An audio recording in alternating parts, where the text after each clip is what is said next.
سبحان اللہ ما اجمل کا ما حسن کا ما اکمل کا نحمدہ ونصلی علی رسولہ النبی الکریم الامین اما بعد فاعوذ باللہ السمیع العلیم من الشیطان الرجیم بسم اللہ الرحمن الرحیم قال اللہ تبارک و تعالی فی القرآن الحکیم ان اللہ وملائکتہ یصلون علی النبی یا ایہا الذین آمنوا صلوا علیہ وسلموا تسلیما الصلاۃ والسلام علیک یا رسول اللہ الصلاۃ والسلام علیک یا نبی اللہ الصلاۃ والسلام علیک یا شفیع المذنبین وعلی آلک و اصحابک یا رحمۃ للعالمین۔ اللہ تبارک و تعالی کی حمد و ثنا نبی مکرم جان عالم حضرت محمد مصطفیٰ صلی اللہ علیہ وآلہ وسلم اور آپ کے جمیع آل و اصحاب کی بارگاہ ناز میں انتہائی عزت، احترام، تکریم کے ساتھ درود و سلام کے نذرانوں کے بعد انتہائی عزت اور احترام کے لائق سامعین ذی وقار میرے دینی اور یقینی دوستوں، بزرگوں اور بھائیوں، نبی کریم صلی اللہ علیہ وآلہ وسلم کی سیرت مبارکہ کے دروس کا تسلسل الحمدللہ جاری ہے۔ آج اسی تسلسل کو آگے لیے بڑھیں گے اور ہم نے اپنا گزشتہ درس نبی کریم صلی اللہ علیہ وآلہ وسلم پر کفار مکہ کے ظلم و ستم اور ان کے ان عملی اقدامات جو انہوں نے رسول اللہ صلی اللہ علیہ وآلہ وسلم کو دعوت دین سے روکنے کے لیے اٹھائے، ان کا تذکرہ کیا۔ آج اسی درس کو آگے لیے چلیں گے کہ نبی کریم صلی اللہ علیہ وآلہ وسلم کو کن کن مصائب کا سامنا رہا، اور یہ مصائب صرف محض رسول اللہ صلی اللہ علیہ وآلہ وسلم کی ذات تک ہی محدود نہ رہے، بلکہ رسول اللہ صلی اللہ علیہ وآلہ وسلم سے جڑے ہوئے ہر فرد کو بہت سی آزمائشوں سے گزرنا پڑا۔ یہی وجہ ہے کہ رسول اللہ صلی اللہ علیہ وآلہ وسلم کے صحابہ کے درمیان جب افضلیت کا معاملہ اٹھتا ہے اور فضیلت بیان کی جاتی ہے تو ان میں سب سے زیادہ صاحب فضیلت وہ لوگ تصور کیے جاتے ہیں جنہوں نے مکے میں رہتے ہوئے انتہائی تکالیف، مصائب کا سامنا کیا، اور اس کے بعد رسول اللہ صلی اللہ علیہ وآلہ وسلم کے ساتھ ہجرت کی سعادت پا کر مدینہ شریف چلے گئے۔ اپنا تمام کا تمام گھر بار، اپنے مال و متاع، اپنے عزیز و اقربا، اہل و عیال، سب کو محض رضائے رسول صلی اللہ علیہ وآلہ وسلم پر قربان کر دینا، اللہ تبارک و تعالیٰ کی خوشنودی حاصل کرنے کے لیے اپنے تمام مال و متاع کو لٹا دینا، یہ وہ فضیلتیں تھیں جو صرف صحابہ کرام کے حصے میں آئیں، اور رہتی دنیا تک اللہ تبارک و تعالیٰ نے ان لوگوں کو عظمتوں کے مینار بنا دیا۔ نبی کریم صلی اللہ علیہ وآلہ وسلم پر گزرنے والی اذیتوں کا معاملہ یہ تھمنے کا نام نہیں لے رہا تھا۔ انہی واقعات کا تسلسل دوبارہ سے شروع کرتے ہیں۔ سیدنا عروہ بن زبیر رضی اللہ تعالی عنہ ارشاد فرماتے ہیں کہ عبداللہ بن عمر بن العاص سے درخواست کی گئی کہ آپ مجھے کوئی واقعہ سنائیے کہ جب کفار نے نبی کریم صلی اللہ علیہ وآلہ وسلم کو اذیت پہنچائی ہو۔ تو حضرت عبداللہ بن عمر بن العاص رضی اللہ تعالیٰ عنہ فرماتے ہیں کہ ایک روز نبی کریم صلی اللہ علیہ وآلہ وسلم بیت اللہ شریف کے اندر نماز ادا کر رہے تھے۔ عقبہ بن ابی معیط آیا اور اس نے اپنی چادر نبی کریم صلی اللہ علیہ وآلہ وسلم کی مبارک گردن میں ڈالی اور اسے بل دینا شروع کیا، اور اس کو اتنی زور کے ساتھ بل دیتا رہا اور اپنا زور لگا کر اس چادر کو موڑتا رہا، یہاں تک کہ اچانک ابو بکر صدیق رضی اللہ تعالیٰ عنہ تشریف لے آئے۔ انہوں نے یہ منظر دیکھا کہ میرے آقا و مولا نبی مکرم جان عالم حضرت محمد مصطفیٰ صلی اللہ علیہ وآلہ وسلم کے ساتھ کیا طوفان بدتمیزی برپا کیا جا رہا ہے، تو آپ سے برداشت نہ ہو سکا۔ یہی وہ جذبہ ہے جس کے لیے رسول اللہ صلی اللہ علیہ وآلہ وسلم نے فرمایا تمہیں اس وقت تک مومن ہونے کی سند نہیں مل سکتی جب تک میں اسے اپنی جان، اپنے مال و متاع، اپنے تمام عزیز و اقربا، اہل و عیال سب سے زیادہ عزیز نہ ہو جاؤں۔ یہ موقع بھی ایسا ہی تھا کہ نبی کریم صلی اللہ علیہ وآلہ وسلم پر رنج و علم کے پہاڑ توڑے جا رہے ہیں، آپ کو مصائب پریشانیوں کا سامنا ہے۔ صدیق اکبر رضی اللہ تعالیٰ عنہ اپنی ذات کی پرواہ کیے بغیر، اپنی ذات پر اذیتیں تکلیفیں آنے کا خطرہ جانتے ہوئے بھی نبی کریم صلی اللہ علیہ وآلہ وسلم کی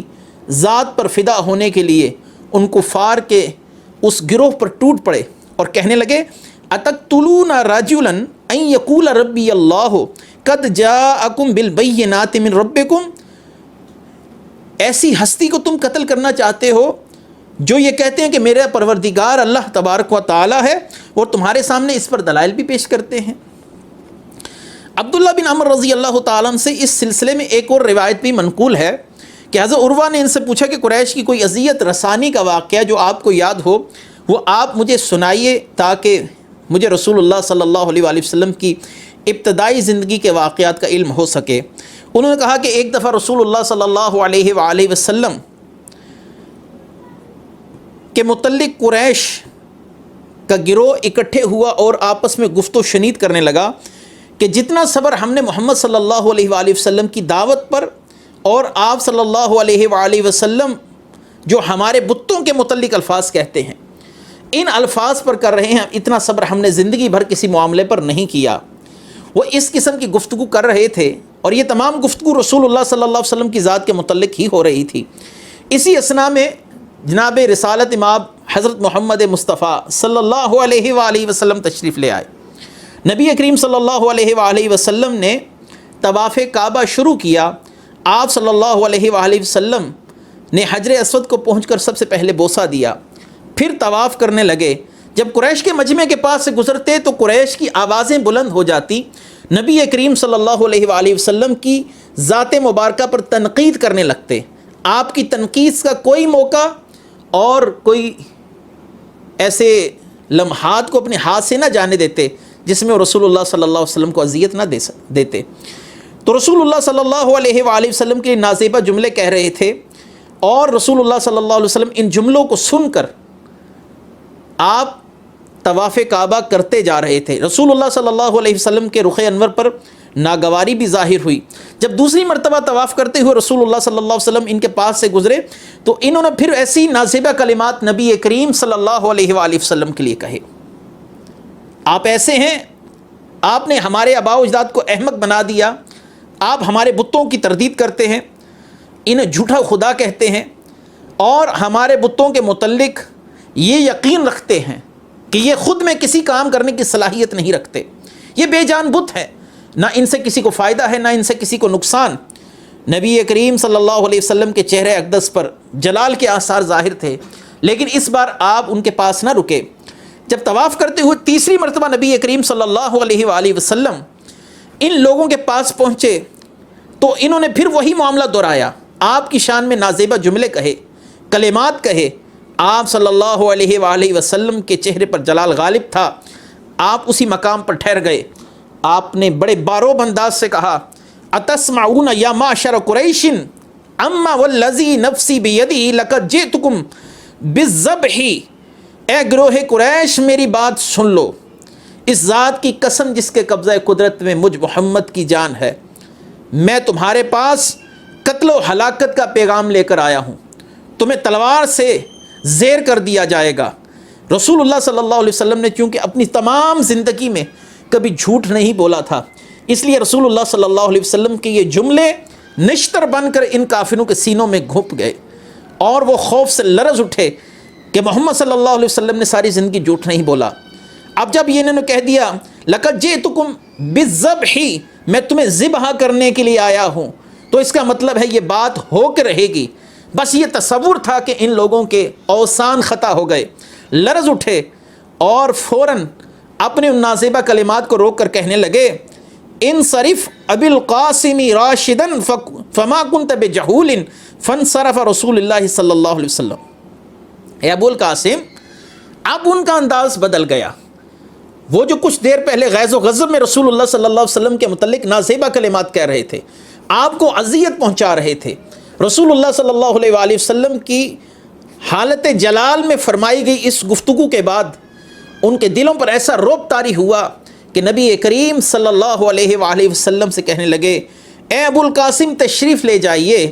ایسا تلخ کلام تو آپ کی عادت نہ تھا. نبی کریم وہاں صلی اللہ علیہ وسلم وہاں سے تشریف لے گئے.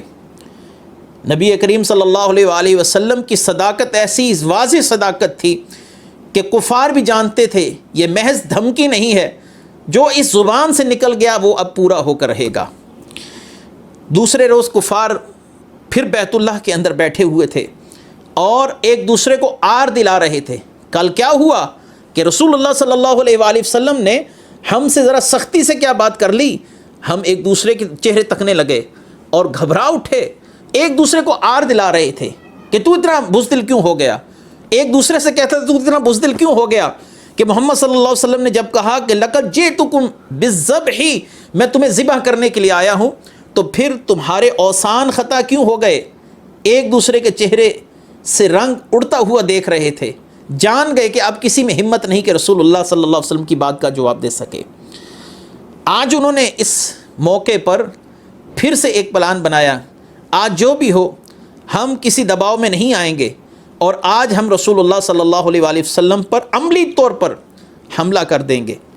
جب نبی کریم صلی اللہ علیہ وآلہ وسلم تشریف لائے تو آپ صلی اللہ علیہ وآلہ وسلم پر ان تمام لوگوں نے یکجا ہو کر ہلہ بول دیا، حملہ کر دیا اور کہنے لگے کیا تم ہمارے بتوں کے لیے ایسا ایسا نہیں کہتے کہ یہ جھوٹے خدا ہے اور ان کی پرستش نہ کوئی فائدہ دیتی ہے نہ کوئی نقصان. یہ تمہارے ہاتھوں سے تراشے ہوئے بت ہیں، بے جان بت ہیں. خدا وحدہ لا شریک کی عبادت کرو. تمہارے آباء و اجداد کا دین وہ دین حنیف نہیں تھا، وہ دین جھوٹ پر مبنی تھا. دین وہی ہے کہ اللہ وحدہ لا شریک کی عبادت کی جائے اور ہر قسم کے شرک سے برات کا اظہار کر دیا جائے اور مجھ محمد صلی اللہ علیہ وسلم کو اللہ کا رسول مانا جائے. وہ کہنے لگے اے محمد صلی اللہ علیہ وسلم کیا آپ یہ نہیں کہتے ہمارے بتوں کے لیے؟ آپ نے کفار کا ایک بہت بڑا گروہ اپنے پر حملہ آور ہوتے دیکھا لیکن آپ کے پائے استقامت ذرا سے نہیں لرزے. آپ نے فرمایا نام ان الذی اقول ذالک، ہاں میں یہ کہتا ہوں، میں یہ بھی کہتا ہوں. وہ جو سوال کہتے تھے کہ آپ یہ نہیں کہتے، آپ کہتے ہاں میں یہ کہتا ہوں، میں یہ کہتا ہوں. اسی اثناء میں انہوں نے عملی طور پر رسول اللہ صلی اللہ علیہ وسلم پر حملہ بول دیا. آپ کو اپنے ہاتھوں سے نشانہ بنایا، آپ صلی اللہ علیہ وسلم پر حملہ کیا اور آپ صلی اللہ علیہ وسلم کو زخمی کر دیا. سیدنا ابو بکر صدیق رضی اللہ تعالیٰ عنہ جیسے بیت اللہ شریف میں داخل ہوئے، کفار کی زیادتی کو دیکھتے ہوئے برداشت نہ کر سکے، بلند آواز سے ڈانٹ رہے تھے وَيْلَكُمْ أَتَقْتُلُونَ رَجُلًا أَن يَقُولَ رَبِّيَ اللَّهُ ثُمَّ انصَرَفُوا عَنْهُ. خدا تمہیں ہلاک کرے. اے کفار قریش، کیا تم ایک ایسی ہستی کو قتل کرنا چاہتے ہو جو کہتے ہیں کہ میرا پروردگار اللہ ہے؟ اور آپ کے ڈانٹنے سے وہ سارے کافر منتشر ہو گئے، کیونکہ صدیق اکبر رضی اللہ تعالیٰ عنہ بھی بہت اثر و رسوخ رکھنے والی شخصیت تھے. اس لیے صدیق اکبر رضی اللہ تعالیٰ عنہ کے وہ کلمات ان کے دلوں پر جا کر لگے اور وہ سیدھا اپنے اور اس مقام سے منحرف ہو گئے، بکھر گئے. نبی کریم صلی اللہ علیہ وآلہ وسلم پر ان سنگدلانہ اذیتوں کا سلسلہ جاری تھا. نبی کریم صلی اللہ علیہ وآلہ وسلم نے فرمایا لقد اوذیت فی اللہ ما یوذی احد واخفیت فی اللہ ما یخاف احد.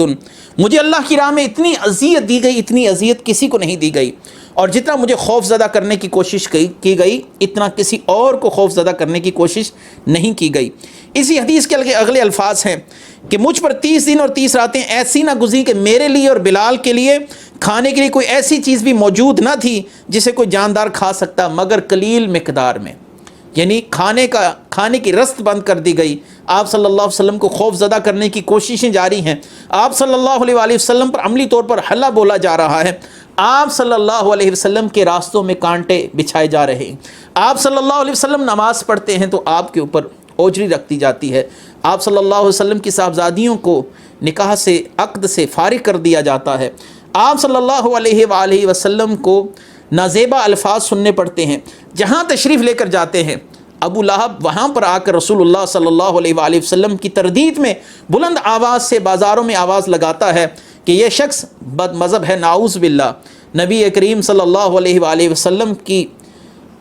اذیتیں اس مقام پر رکی نہیں، آئے دن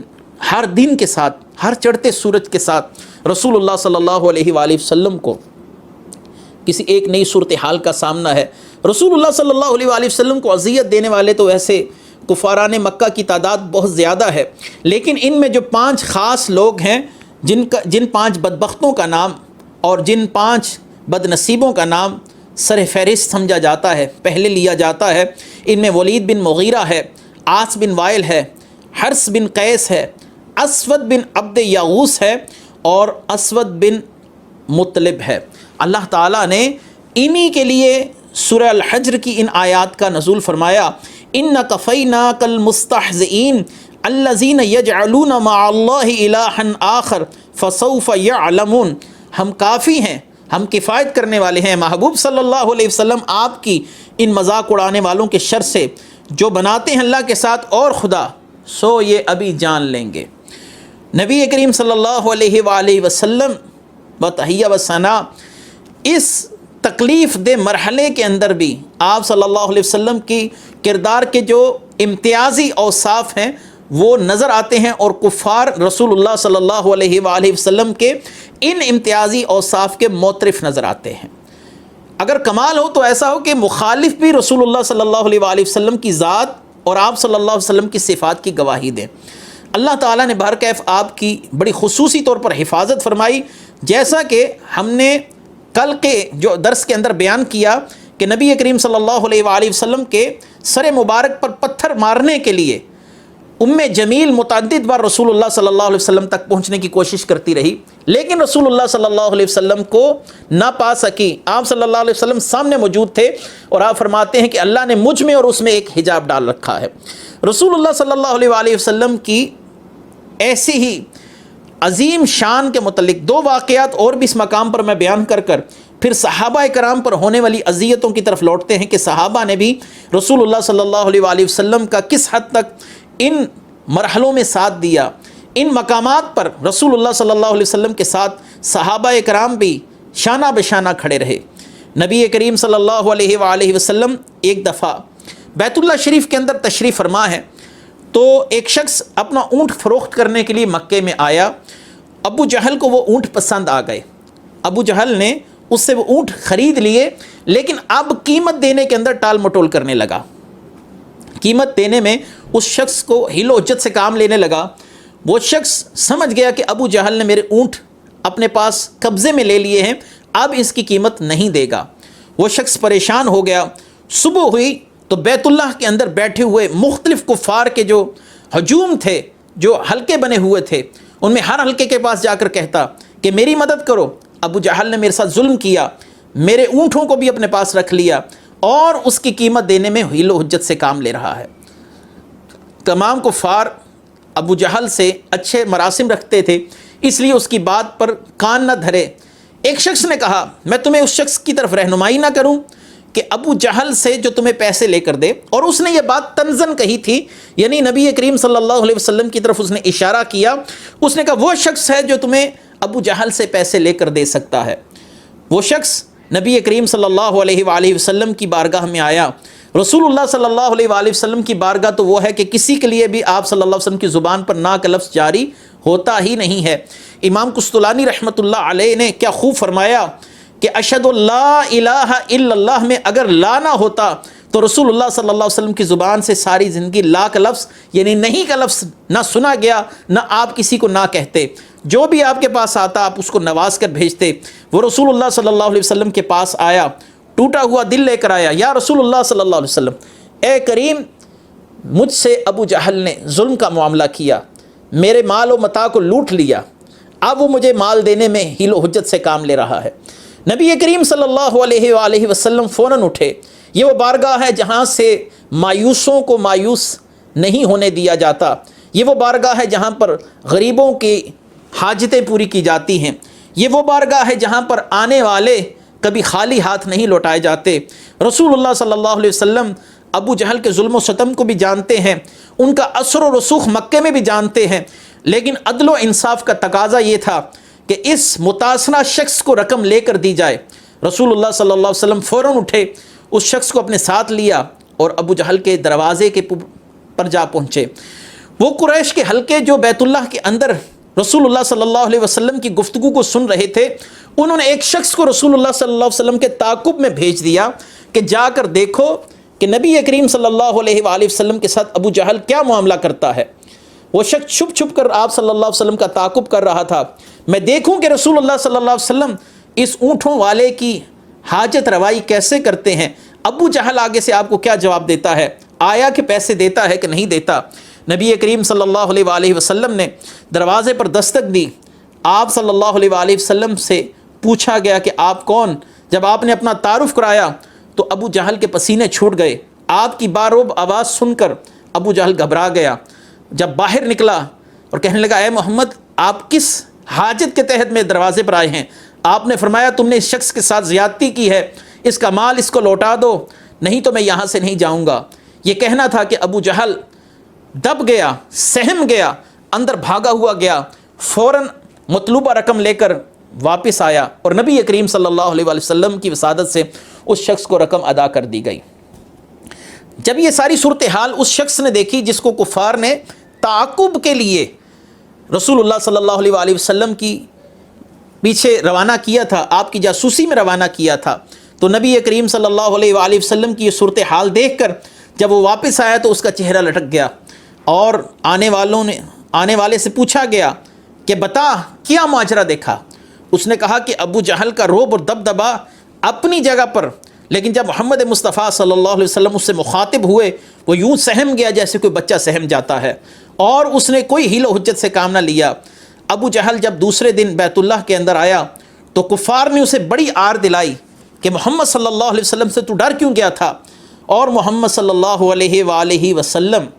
کہ ایک حکم پر تو نے اس شخص کو رقم کیسے دے دی؟ وہ کہنے لگا جو میں دیکھ رہا تھا وہ تم نہیں دیکھ رہے تھے، میں نے دیکھا کہ نبی کریم صلی اللہ علیہ وآلہ وسلم کے ساتھ ایک لمبی گردن والا اونٹ ہے جس کا سر بہت بڑا ہے اور جو میرے سر کو چبا ڈالے گا۔ میں خوف زدہ ہو گیا، جب میں نے اس کو دیکھا تو میرے دل پر ہیبت طاری ہو گئی۔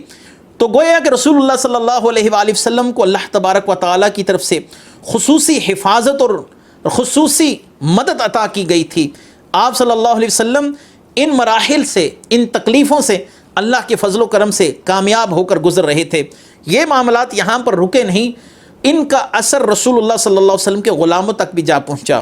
ہم پہلے عرض کر چکے کہ ابو ذر رضی اللہ تعالیٰ عنہ، سیدنا ابو بکر صدیق رضی اللہ تعالیٰ عنہ، آپ کی ذوات مقدسہ پر کیسے حملے کیے گئے، بیت اللہ شریف کے اندر آپ کو کیسے لہو لہان کر دیا گیا۔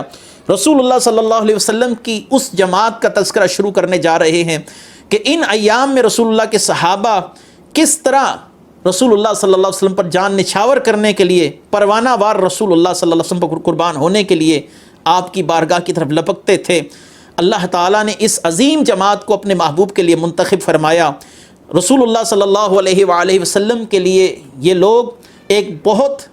بڑی کامیابی کی صورت میں دین اسلام کو پھیلانے کا ذریعہ بنے۔ نبی کریم صلی اللہ علیہ وآلہ وسلم کے ساتھ صدیق اکبر رضی اللہ تعالیٰ عنہ کی ذات کی وابستگی یہ کوئی چھپی ہوئی بات نہیں، آپ بھی ان تکالیف سے گزر رہے تھے۔ یہاں پر چند صحابہ کرام کے واقعات بیان کرنا اصل میں رسول اللہ صلی اللہ علیہ وسلم سے منسلک اس عظیم جماعت کی قربانیوں کا تذکرہ ہے جس سے اللہ راضی ہو گیا اور وہ اللہ سے راضی۔ اللہ نے فرمایا فَإِنْ آمَنُوا بِمِثْلِ مَا آمَنْتُمْ بِهِ فَقَدِ اهْتَدَوْا، اگر میرے محبوب کے صحابہ جیسا ایمان لے آؤ تو تم کامیاب ہو جاؤ گے۔ حضرت عثمان غنی رضی اللہ تعالیٰ عنہ، آپ کا تعلق قبیلہ بنو امیہ کے معزز ارکان سے تھا۔ صدیق اکبر رضی اللہ تعالیٰ عنہ کی کوشش سے حضرت عثمان غنی مشرف با اسلام ہوتے ہیں، اور ان کا چچا ان کو کچے چمڑے کے اندر لپیٹ کر رسی میں باندھ کر دھوپ میں لٹا دیتا ہے۔ اس چمڑے کی بدبو سے اور اس گرمی کی حدت اور تپش سے حضرت عثمان غنی رضی اللہ تعالیٰ عنہ کے دل میں جو ذات مصطفیٰ کی محبت ہے اس کا ذرا بھی کم نہیں ہوتا۔ وہ کہتے ہیں کہ میں جیوں گا تو اپنے محبوب آقا کے لیے اور میں مروں گا تو اپنے محبوب آقا صلی اللہ علیہ وآلہ وسلم کے لیے۔ اسی طرح سیدنا سعد رضی اللہ تعالیٰ عنہ، جب آپ مشرف با اسلام ہوئے تو آپ کو بھی دیگر صحابہ کی طرح بہت سی اذیتوں کا سامنا کرنا پڑا۔ آپ پر بھی شدت سے غم و علم کے پہاڑ توڑ دیے گئے، بہت سے ہیلے کیے گئے، لیکن آپ کے پائے استقامت میں ذرا سی بھی کوئی لرزاہٹ نہ آئی، آپ اپنے قدم پیچھے نہ ہٹے۔ آپ اپنی والدہ سے بہت محبت کرتے تھے۔ آپ کی والدہ نے جب دیکھا کہ میرا بیٹا مسلمان ہو گیا تو اپنے بیٹے کو پہلے زبانی کلامی سمجھاتی رہیں، لیکن حضرت سعد رضی اللہ تعالیٰ عنہ جو جمال مصطفیٰ میں گم تھے، ان کو اپنی والدہ کی نصیحت بالکل بھی فائدہ نہ دے سکی۔ وہ رسول اللہ صلی اللہ علیہ وآلہ وسلم کے دامن سے ایسے وابستہ ہوئے، وہ کہتے تھے اب جینا بھی اسی در کے لیے ہے اور مرنا بھی اسی در پر ہے۔ حضرت سیدنا سعد رضی اللہ تعالیٰ عنہ، آپ کی والدہ سے محبت کیونکہ بہت زیادہ تھی، اب والدہ کے ذہن میں ایک اور بھی بات آئی کہ میں اپنے بیٹے کو ذہنی طور پر دباؤ میں لاؤں اور کھانا پینا چھوڑ دوں، ممکن ہے کہ میری محبت میں وہ در رسول صلی اللہ علیہ وآلہ وسلم سے انحراف کر جائے، رسول اللہ صلی اللہ علیہ وسلم کا دامن چھوڑ دے۔ جب آپ کو پتہ چلا کہ میری والدہ نے فاقہ کشی کرنا شروع کر دی، کھانا کھانا چھوڑ دیا، اپنی والدہ کی طرف آئے اور کہنے لگے تعلمین واللہ یا اماہ لو کانت لکی معۃ نفس فخرجت نفسا ما ترکت دینی ھذا لشیء فقلی ان شئت او لا تعقلی۔ اے میری ماں، تو جانتی ہے کہ اگر تیری 100 جانیں ہوں، ہر جان ایک ایک کر کے تیرے بدن سے نکلے، تب بھی بے خدا میں اسلام نہیں چھوڑ سکتا، میں مصطفیٰ کریم کا دامن نہیں چھوڑ سکتا۔ اب تیری مرضی ہے، تو نے کچھ کھانا ہے تو کھا، نہیں کھانا تو نہ کھا۔ ماں نے جب اپنے بیٹے کا یہ مصمم ارادہ دیکھا، اپنی بھوک ہڑتال ختم کر دی۔ یہ سیدنا سعد ہی ہیں، ان کے لیے اللہ تعالیٰ نے سورہ لقمان کی اس آیت کا نزول فرمایا وَإِن جَاهَدَكَ عَلَىٰ أَن تُشْرِكَ بِي مَا لَيْسَ لَكَ بِهِ عِلْمٌ فَلَا تُطِعْهُمَا۔ اے بندہ خدا، اگر وہ تجھ پر دباؤ ڈالیں کہ تجھ پر اس بات کا دباؤ ڈالیں کہ میرا شریک ٹھہرا، یعنی یہ والدہ کی طرف اشارہ ہے کہ وہ تجھے شرک کرنے کا کہیں اور اس بات کا حکم دے ما لیس لک بہ علم، جس کا تجھے علم نہیں، فلا تطیعہما، ان کی اطاعت نہیں کرنی۔ رسول اللہ صلی اللہ علیہ وآلہ وسلم نے بھی تو یہی درس دیا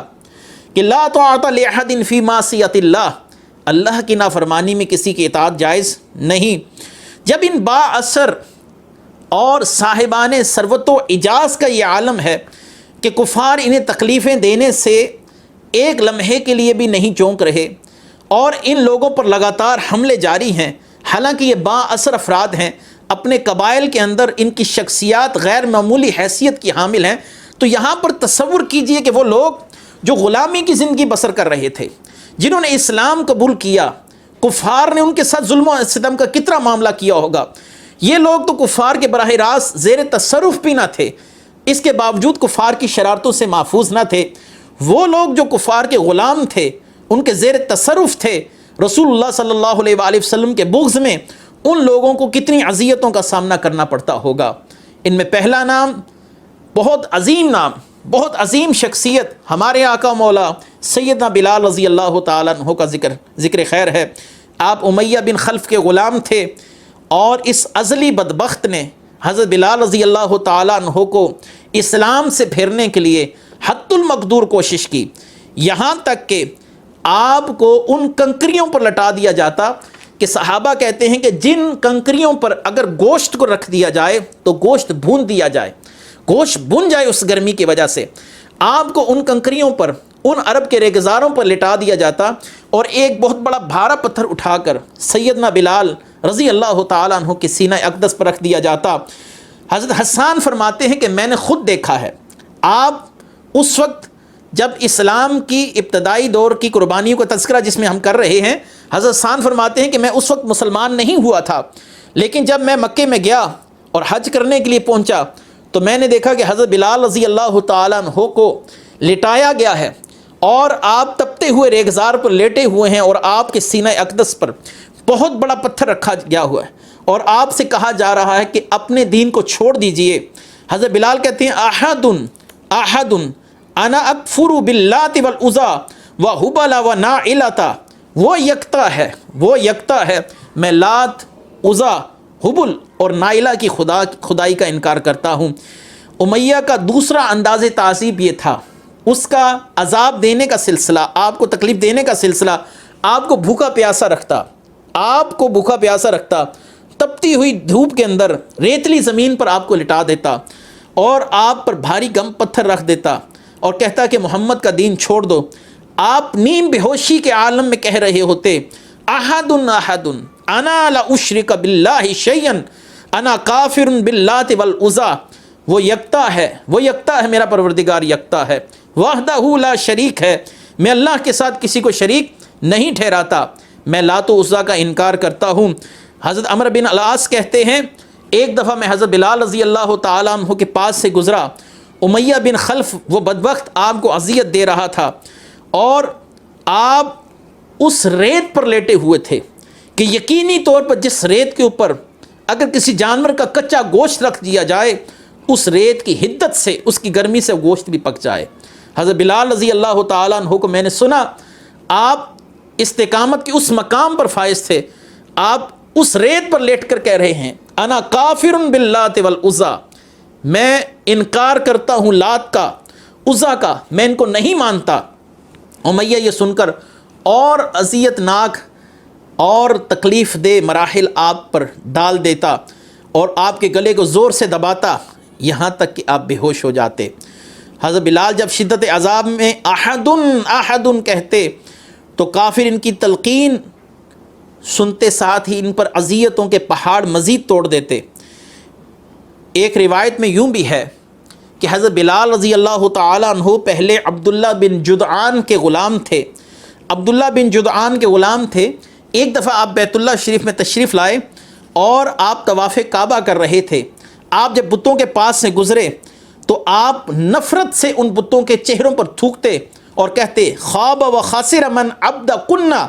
وہ نامراد اور گھاٹے میں ہے جو تمہاری عبادت کرتا ہے۔ قریش نے جب ان کی یہ حرکت دیکھی تو ان کے مالک عبداللہ بن جدعان سے ان کی شکایت کی اور اس نے پھر حضرت بلال کو امیہ بن خلف کے حوالے کر دیا۔ حضرت بلال رضی اللہ تعالیٰ عنہ آئے دن نئی تکلیفوں سے، نئے مراحل سے گزر رہے ہیں، لیکن استقامت کا پہاڑ ہے کہ اپنی جگہ چھوڑنے کو تیار نہیں۔ ایک دفعہ نبی کریم صلی اللہ علیہ وآلہ وسلم جب حضرت بلال رضی اللہ تعالیٰ عنہ کے قریب سے گزرے تو آپ صلی اللہ علیہ وآلہ وسلم رنجیدہ ہو گئے اور آپ نے فرمایا کہ کون ہے جو بلال کو آزاد کروائے؟ سینجی کا احد احد، کہ جس وحدہ لا شریک کے یہ نعرے لگا رہا ہے وہی اس کو آزاد کروائے گا۔ اے صحابہ تم میں کون ہے جو تم میں سے بلال کو آزاد کروائے؟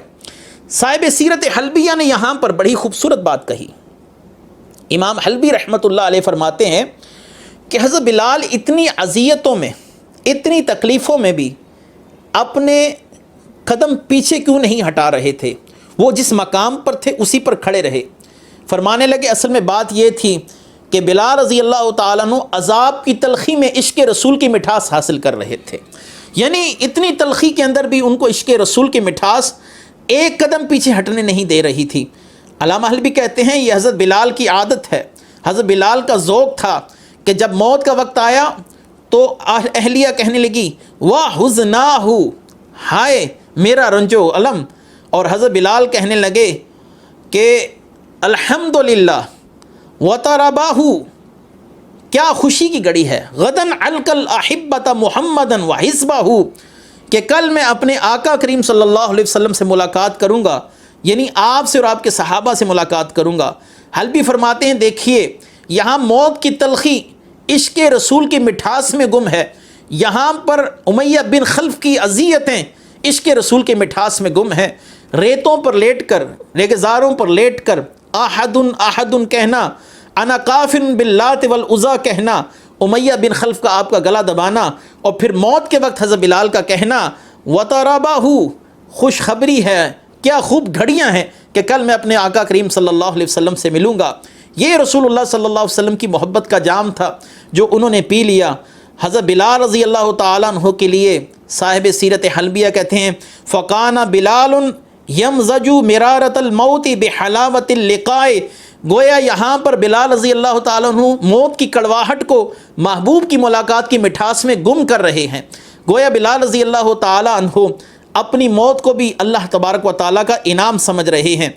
نبی کریم صلی اللہ علیہ وآلہ وسلم نے جب اپنے اس غلام پر ظلم و علم کے پہاڑ ٹوٹتے دیکھے تو آپ صلی اللہ علیہ وآلہ وسلم کہنے لگے امیہ بن خلف سے لا تتقی اللہ تعالی فی ھذا المسکین حتی متی تعذبہ، اس مسکین کے بارے میں تم اللہ سے ڈرتے نہیں، کب تک اس پر پہاڑ توڑتے رہو گے؟ اور حضرت ابو بکر صدیق رضی اللہ تعالیٰ عنہ جو رسول اللہ صلی اللہ علیہ وآلہ وسلم کے مزاج شناس بھی ہیں، فوراً اپنے گھر لوٹتے ہیں، ایک کثیر مال کی تھیلی اٹھائی اور امیہ کے پاس پہنچے اور اسے کہنے لگے، اے امیہ، میں اپنا غلام جو کہ حساب کتاب بھی جانتا ہے اور بلال کی نسبت معاملات میں بھی تیزی رکھتا ہے، میں اس کو تیرے حوالے کرتا ہوں، اس کے علاوہ ایک کثیر رقم تجھے دیتا ہوں تاکہ تو بلال کو آزاد کر دے۔ حضرت ابو بکر صدیق رضی اللہ تعالیٰ عنہ کی یہ آفر سنتے ساتھ ہی امیہ بن خلف خوش ہو گیا کہ بلال تو ویسے ہی میری بات نہیں مانتے۔ متعدد بار ان کو ظلم و ستم کے مراحل سے گزارا گیا لیکن ان کے پائے استقامت ذرا سے بھی لرزہ نہ ہوئے، تو حضرت بلال رضی اللہ تعالیٰ عنہ کے عوض ایک آزاد غلام جس کا نام قسطاس لکھا ہے مورخین نے، وہ اس کو دیا گیا اور ایک کثیر رقم دی گئی۔ اللہ تبارک و تعالیٰ نے حضرت ابو بکر صدیق رضی اللہ تعالیٰ عنہ کی شان میں ان آیات کا نزول فرمایا، کیونکہ لوگوں کے ذہنوں میں سوال تھا ایک حبشی غلام کے لیے ایک خوبصورت اور سلجھا ہوا غلام اور اس کے ساتھ ایک کثیر رقم دینا، یقیناً پھر بلال نے کوئی احسان تو کیا ہوگا ابو بکر صدیق پر، نہیں تو ایک غلام کے لیے ایک ذہین و فتین غلام قربان کرنا اور ایک کثیر رقم دینا، یہ کس وجہ سے ہے؟ اللہ تعالیٰ نے قرآن میں فرمایا وَمَا لِأَحَدٍ عِندَهُ مِن نِعْمَةٍ تُجْزَى إِلَّا ابْتِغَاءَ وَجْهِ رَبِّهِ الْأَعْلَى، اس پر کسی کا کوئی احسان نہیں جس کا بدلہ اس نے دینا ہو بجز اس کے کہ وہ اپنے پروردگار کی خوشنودی کا طلبگار ہے۔ قربان یا رسول اللہ صلی اللہ علیہ وسلم کے غلاموں پر اعتراض ان پر ہو رہا ہے اور اللہ تبارک و تعالیٰ ان سے اعتراضات کو رفع فرما رہا ہے۔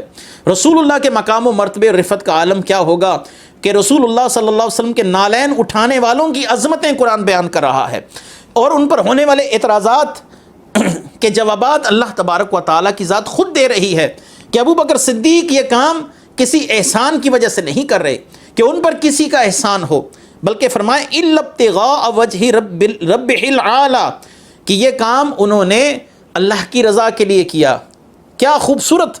آیت مبارکہ ہے کہ حضرت ابو بکر صدیق کے دل کی کیفیت کو خود اللہ تعالیٰ نے بیان کر دیا کہ وہ پروردگار رب عالم کی رضا کا طالب ہے، اپنے پروردگار کو راضی کرنا چاہتا ہے۔ اور اسی طرح سیدنا حمامہ رضی اللہ تعالیٰ عنہا یہ دوسری شخصیت ہیں، یہ حضرت بلال کی والدہ تھیں، یہ بھی مشرف با اسلام ہوئی، ان کو بھی اس جرم میں ان کا کافر مالک اذیتیں دیتا تھا، انہیں بھی صدیق اکبر رضی اللہ تعالیٰ عنہ نے اس بدباطن سے لے کر آزاد کیا۔ یہ دوسری اہم شخصیت ہیں سیدہ حمامہ رضی اللہ تعالیٰ عنہا۔ تیسرے حضرت عامر بن فہیرہ، یہ وہی غلام ہیں جو نبی کریم صلی اللہ علیہ وسلم اور حضرت ابو بکر صدیق غار میں پناہ لیے ہوئے تھے تو یہ کھانا لے کر جاتے تھے اور آپ کو مکہ شریف کی خبریں پہنچاتے تھے۔ یہ سیدنا ابو بکر صدیق رضی اللہ تعالیٰ عنہ کے تیسرے آزاد کیے ہوئے غلام ہیں۔ ان کو ان کا آقا اتنا مارتا کہ یہ بے ہوش ہو جاتے، لیکن ان کی بے ہوشی کی کیفیت میں بھی ان کی زبان سے کلمہ توحید بلند ہو رہا ہوتا۔ صدیق اکبر کے قابل اعتماد غلام ہیں، نبی کریم صلی اللہ علیہ وآلہ وسلم کی خدمت میں پیش ہوتے رہے، آپ صلی اللہ علیہ وسلم کو کھانا پہنچاتے رہے۔ عامر بن فہیرہ رضی اللہ تعالیٰ عنہ، ان کو بھی صدیق اکبر رضی اللہ تعالیٰ عنہ نے آزاد کروایا۔ تو صدیق اکبر رضی اللہ تعالیٰ عنہ کے احسانات اسلام پر یہ ان گنت ہیں۔ اگر کوئی رسول اللہ صلی اللہ علیہ وسلم کے دین سے وفا کرنے والا ہوگا تو دین پر ان احسانات کو ساری زندگی نہیں بھولے گا۔ اللہ تعالیٰ صدیق اکبر رضی اللہ تعالیٰ عنہ کی ان کاوشوں کا صدقہ ہماری مغفرت فرمائے۔ انشاءاللہ یہ تسلسل جاری رہے گا۔ وآخر دعوانا ان الحمد للہ رب العالمین۔ سبحان اللہ